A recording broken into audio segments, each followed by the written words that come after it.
Hey YouTube, thanks for checking out The Film Geek. This week I'm going to be focusing on a horror legend. This is something I'm going to do on my Halloween special every year. 1 week I'm going to spotlight some horror legend.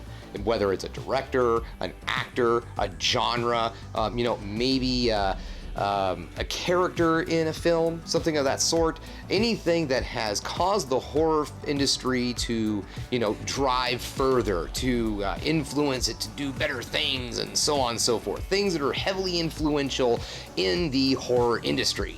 So this week I'm focusing on one of my personal favorite directors in the horror genre, and that is John Carpenter. And right out the gate, I'm gonna go with one of my personal favorite of his films, and that is 1980's The Fog.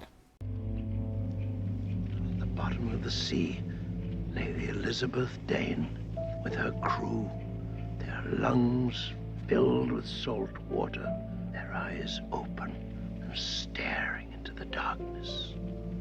And above, as suddenly as it had come, the fog lifted, receded back across the ocean, and never came again.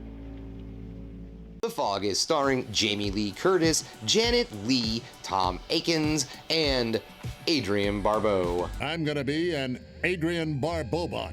A strange fog rolls into a coastal town exactly 100 years after a shipwreck in its waters. Aye, this be a pirate ghost story.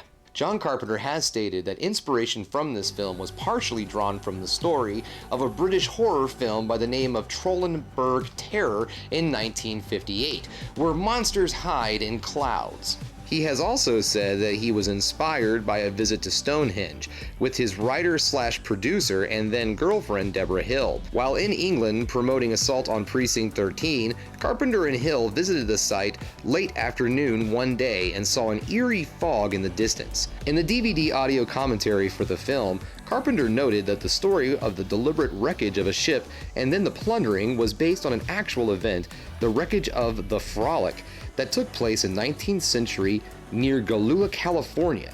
The event was portrayed more directly in the 1975 film, The Master Gunfighter. The Fog was released October 2nd, 1980, and it grossed $21.1 million on a $1.1 million budget. When the film was first released, critics didn't really like the film. However, the movie has gone on to become kind of a cult horror film, and it's currently sitting on Rotten Tomatoes at a 75%. So what do I like about this movie? Well, first off, I'm not surprised that it was influenced by a 1958 horror film, because the movie really has this old school black and white horror film vibe. This is something that you would have seen as the B movie back in the day in an old movie theater. Now that's not to say that this movie is cheap. No, this movie does not look cheap.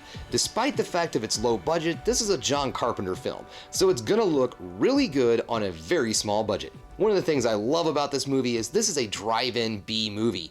This is the kind of film that would come on at like 11 o'clock at night after the main feature ended, and man, this film is perfect. It is a love letter to that genre. Like I said, it may be low budget, but that doesn't mean that it looks cheap. The special effects look pretty good in this. They use a lot of smoke machines to make the fog look really thick and rolling around, and then hiding the makeup a little bit so, they could save a little bit of money in that area, but then still adding a real creepy vibe whenever the ghost pirates are around. Now, this movie may not be super scary, but it does have a super creepy vibe throughout the entire thing. Now, it did really creep me the hell out the very first time I saw this. I saw this movie when I was probably around 12 years old in 6th grade. Me and my buddy Danny were staying up late one night, and we caught this film on HBO, and it really did kind of scare the hell of us, but it was a really good, fun popcorn flick. So if you enjoy old school, creepy 1950s styled horror films,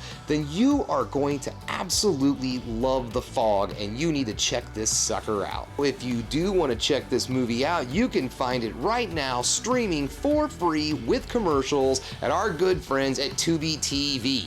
You can also find it to rent on Vudu, YouTube, and Google Movies. Alright guys, that brings us to the end of another Film Geek video. If you liked what you saw here today, go ahead and subscribe to the channel, ring that bell for notifications so you know when I put another one of these videos up, and give me the old thumbs up so I know you like what you're seeing. If there's one thing you can do, folks, that is keep watching movies. You know I'm gonna.